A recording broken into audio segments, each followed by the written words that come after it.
Pusat Penyiaran Antarabangsa atau IBC adalah wajah di dalam kompleks yang berusia 14 tahun ini. Memang kita melihat perubahan landscape dengan banyaknya persaingan, stesen-stesen swasta pun sudah bertambah, dan juga kalau kita melihat kerjaan juga ke arah corporatization. Umpama dayung sudah di tangan, perahu sudah di air. Begitulah siap siaganya warga kerja RTM dalam mengorak langkah untuk sama-sama memberi satu sisi baharu kepada stesen badan penyiaran terulung negara ini. Langkah permulaan untuk mengisi erti transformasi ini adalah mendekatkan RTM dengan kumpulan sasarannya. Satu rangka kerja berteraskan kepada teknologi penyiaran semasa. Yang kedua untuk Wali Yunani. Apabila memegang status sebagai peneraju dalam bidang penyiaran, tidak bermakna RTM berada di zon selesa. Sebaliknya, RTM sentiasa bingkas menelusuri perubahan akan datang. Dibanding dengan dulu, memang amat mengagumkan, terutama sekali daripada segi teknologi. Oleh kerana teknologi, waktu kita orang dulu 20 tahun yang lampau lah, memang tak ada yang seperti sekarang ini, yang sudah multi-platform, interaktif. Selari dengan penampilan baharu ini, RTM menaik taraf infrastruktur penerbitan dan siaran dengan pelbagai kemudahan yang lebih mesra teknologi serta aplikasi terkini dalam penerbitan siaran luar dan studio. Nyata amalan budaya Senggara pula, penonton dan pendengar RTM dapat mengikuti liputan siaran yang jelas.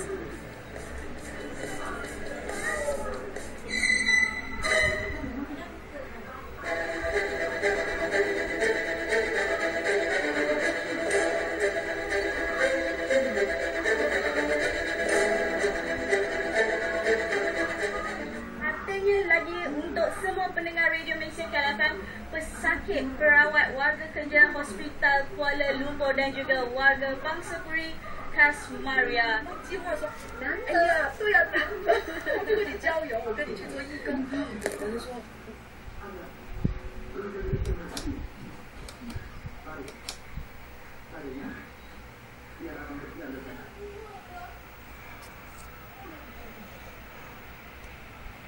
Membawa evolusi baru dalam media elektronik tanah Melayu. Pada tarikh kerama itulah Radio Television Malaysia ditubuhkan. 17 tahun kemudiannya, ruang angkasa penyiaran Malaysia diperkenalkan pula dengan media baru yang bernama TV Malaysia. Melalui satu saluran hitam putih, RTM membina legasi. Kalau ikut dari segi persepsi, saya mempunyai 3 gambaran persepsi khusus daripada peringkat kanak-kanak, remaja dan juga di peringkat alam pekerjaan. Saya rasa tak mungkinlah ini satu tempat yang begitu penting dan begitu berharga pada terutama kanak-kanak. Sebab itu apabila saya melanjutkan pelajaran di Universiti Melaya, saya juga melihat bangunan ini dan saya pun merasakan bangunan ini juga begitu gah pada ketika itu dan sebagai sebuah badan penyiaran yang hanya ada di Malaysia pada ketika itu.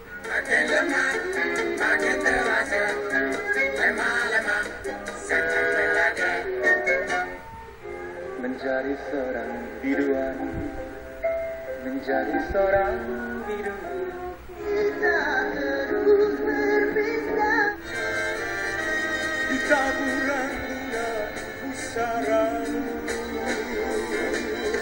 Sehingga sekarang saya berada di dalam bangunan ini dan sekali lagi saya merasai bahawa kepentingan dan peranan yang dimainkan oleh jabatan ini masih kekal relevan sehingga hari ini walaupun mempunyai persaingan begitu besar dalam bidang penyiaran yang lain.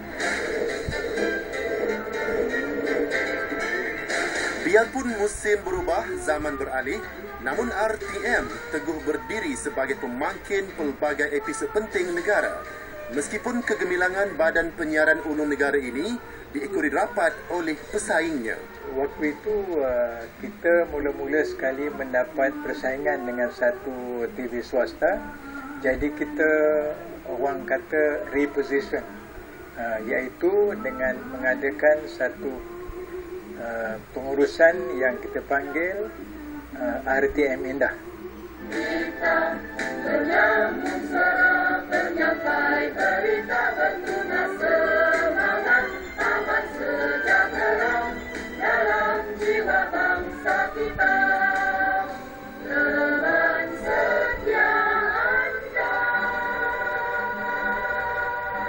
memang telah ditekankan daripada isu kita perlu mempunyai modal insan yang produktif. Pada masa itu kreativiti inovasi tak kita dengar sangat, tapi rasanya nilai-nilai tambahan mesti ada ya dari segi modal insan sendiri ataupun maupun daripada konten-konten yang kita keluarkan. Yang hadir pada malamnya adalah meskipun ada ketikanya RTM tidak menang sorak, tetapi nama RTM terus dijulak. Monopoli itu satu yang bagus ya, kerana kalau kita lihat kita adalah satu-satunya pada masa itu. Sebenarnya kita dah meletak diri kita sendiri, kita dah ada tapak untuk kita lebih bergerak. In fact, apa juga yang kita buat tu adalah kita adalah perintis. Amin. Amin.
Pastinya anda sekarang ini sedang mendengar Radio Malaysia KLFM. This is Radio Malaysia Trax FM round at Double D Traffic. Where are you stuck today? Di Minal FM. Radio Malaysia CKFM. Setelah TV3 memulakan siarannya, RTM mendapat iklan yang paling tinggi. So maknanya di permulaannya memang tidak tergugat. Tetapi apabila masa dah berjalan dan flexibility daripada segi swasta adalah lebih daripada segi jabatan kerajaan, yang itu yang datang orang kata persaingan yang paling menonjol lah, sehinggalah membawa kepada hari ini. Antara resipi yang membuatkan produksi keluaran RTM terus relevan hingga kini adalah kerana sentuhan kreativiti yang berkualiti tinggi, seperti mana drama Rantaian Opah yang terus dirindui oleh penonton sehingga hari ini. Dan mekarnya populariti RTM bermula daripada budaya kreatif di dalam penerbitan. Dari segi modal insan kita, perlu orang yang pakar, penuh kemahiran kan, dan mereka mempunyai knowledge dan pengurusan yang banyak pengalaman dan juga penuh dengan ilmu. Kita should be able to create a knowledge penyiar yang very knowledgeable ya.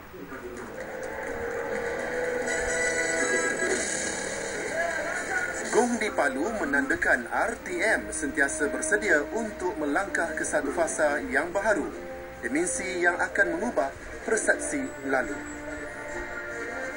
Dalam konteks sekarang, kita harus melihat dari segi apa yang kita kenali sebagai merentasi disiplin dan penggunaan multidisciplinary dalam pengambilan mereka-mereka yang mempunyai bakat-bakat ini dan orang-orang yang betul-betul mempunyai daya pemikiran dan daya kreativiti yang tinggi dalam mengisi pejawatan-pejawatan yang ada di RTM ini. Kerana kehadiran RTM sebagai entiti penyiaran bukan berpaksikan hiburan semata-mata. Waktu itu kita memang memberi tekanan kepada dua pihak. Pertama daripada pihak RTM dari segi tenaga kerja dan kepakaran, satu lagi adalah masyarakat. Selain perubahan secara kreatif, RTM kini berada dalam evolusi komunikasi dan penyiaran. Dari segi evolusi, ya, fasa pertama dalam kita penjerahan daripada analog ke digital. Tetapi buat masa kini, jabatan adalah dalam proses untuk berpindah pula ke teknologi HD. Di sini letaknya kelebihan RTM dalam memikul tanggungjawab sebagai penggerak kepada budaya penyiaran digital negara. RTM juga merintis ke arah suasana kerja pendigitalan mulai tahun 2000 lagi dengan melancarkan DTTB atau Digital Terrestrial Television Broadcasting sejak tahun 2002. Teknologi itu penting dengan perubahan yang terkini, dan apatah lagi kalau kita masa ini IT memain peranan penting, dan kita lihat mengapa pentingnya IT dalam bidang penyiaran. Bukan sahaja peralatan, tetapi sistem kerja di RTM turut mengaplikasikan budaya inovasi dan teknologi maklumat dalam semua urusan.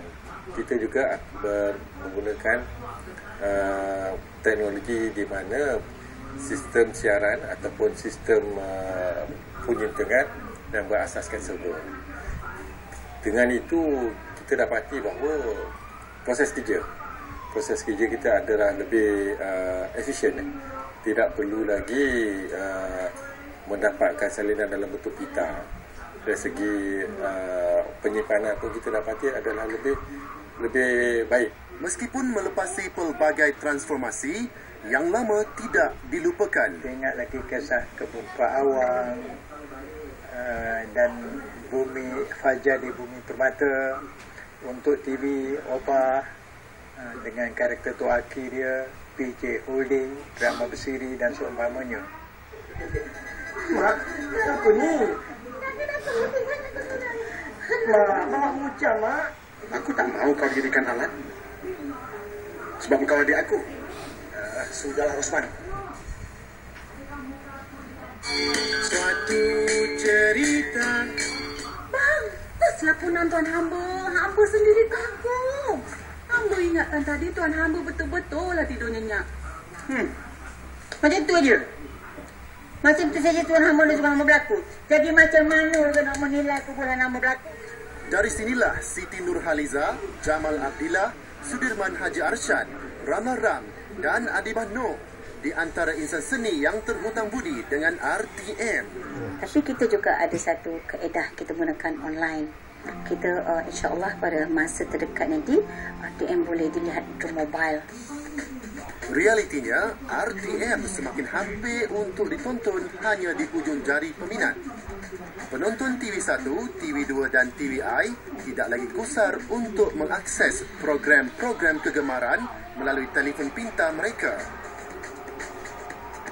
Melalui laman sesawang RTM, pelayar internet juga boleh mendapatkan pelbagai perkhidmatan atas talian iaitu video permintaan serta siaran secara langsung TV dan radio. Bila kenangkan syukur tu, saya tak sampai hati nak hantar dia ke rumah kebajikan masyarakat. Apa? Alah, janganlah fikir sampai macam tu. InsyaAllah tak, okey? Lebih membanggakan, perkhidmatan ini telah diakses melebihi 25 juta pengguna sehingga Februari lalu. Kita mengharapkan produk-produk kita itu adalah produk-produk yang baru, yang fresh, yang tidak ada orang yang lain daripada yang lain. Itu harus kita fikirkan.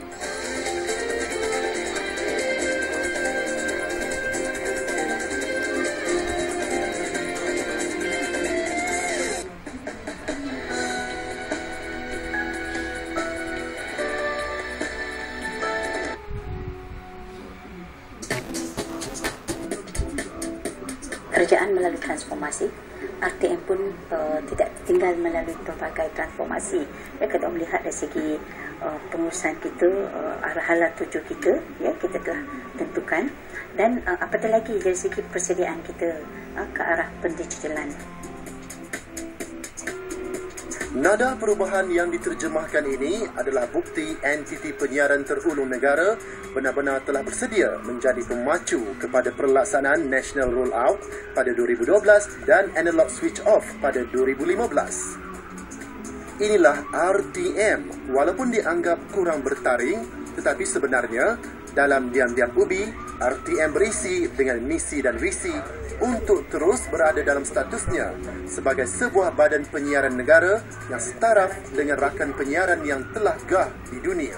Projek ini bakal memberi satu peluang baik kepada jabatan, pada RTM untuk benar-benar memenuhi keperluan audiensnya. Ia ada memberikan impak kepada rakyat. Haluan telah dibawa. Mampukah RTM memikulnya? RTM memang dalam landasan yang betul dan harus menggunakan segala kreativiti untuk menarik minat. Pasal persaingan terlalu banyak dan setiap masa tidak berhenti-henti. Kejayaan tidak akan dicapai selagi warga kerja RTM tidak turut mendukung peranan sebagai pembawa evolusi dalam bidang penyiaran, kerana kejayaan RTM bergantung kepada kreativiti dan kepakaran warganya. Kita harus melihat kepada modal insan kita. Kita harus pastikan modal insan kita adalah orang yang terbaik. Adakan satu organisasi yang lean, kejat seperti kita kata awal tadi. Kita harus tanamkan satu semangat semangat di mana kita perlu bekerja multitasking. Kalau 3 perkara ini kita boleh laksanakan, kita boleh sampai impian kita.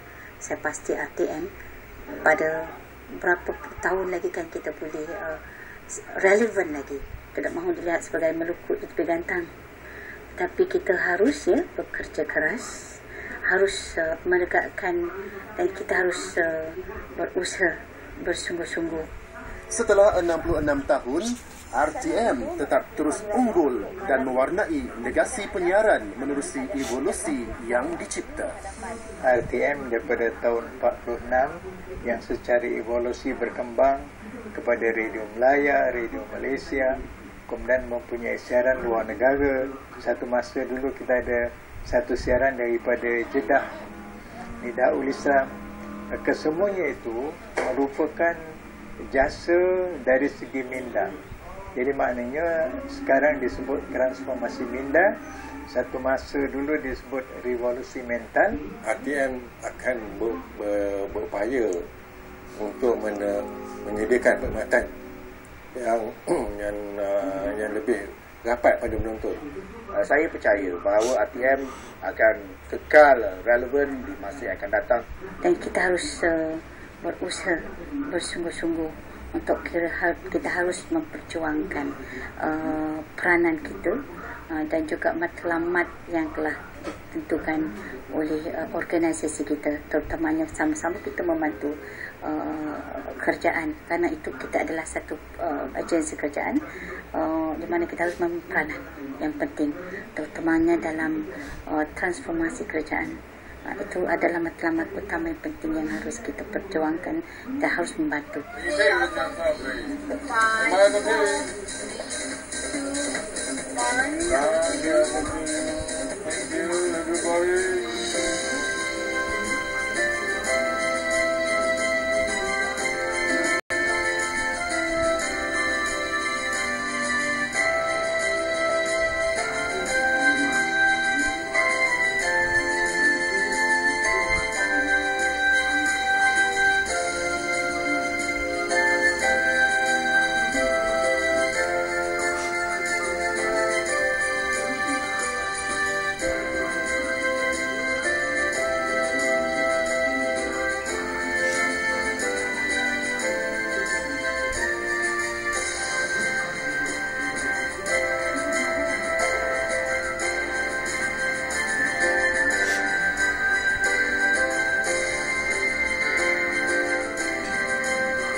Sindiket dadah terbesar di Kelantan digelar kumpulan ZEC Tumpas.